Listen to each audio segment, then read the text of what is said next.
Good morning. Do you remember teachers that had authority and teachers who didn't?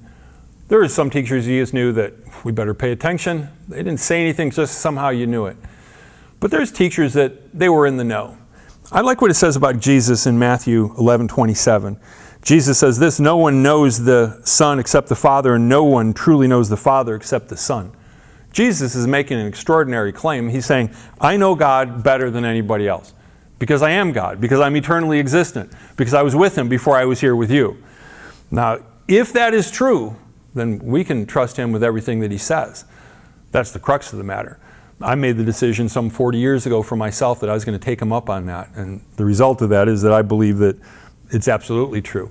But when you really know someone, Max Lucado, give him his credit here, borrowing a bunch of thoughts from him this morning. He says it's kind of like marriage. I mean, you know somebody. I like how he puts it. He says that he and his wife Denelyn are closing in on 4 decades as a married couple. He said, we no longer converse. We communicate in code.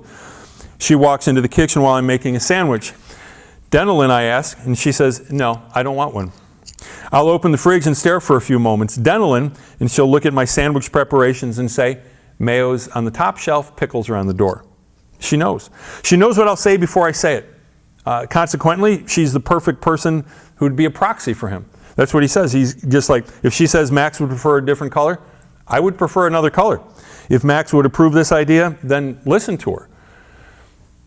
I get a kick out of that with Heidi and I'm pretty good at finishing her sentences. She prefers that I don't. So I just let her finish them. But every once in a while, she'll look at me like, just finish it. I'm just having, trouble getting that last word out. But when Jesus says things like, in my Father's house are many mansions, He knows. He's walked in them.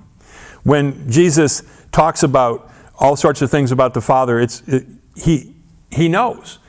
He's not guessing. He's not trying to be a theologian. He's not trying to be smart or witty. He just knows. I like what Max says, heaven's door has but one key, and Jesus has it. So it behooves us to connect with Him. He says, try to imagine a 5th grade teacher trying to teach some astronomy to some students. And they're studying the first mission to the moon. Okay? And so the students are asking all sorts of questions of this teacher. Things like, what does moon dust feel like?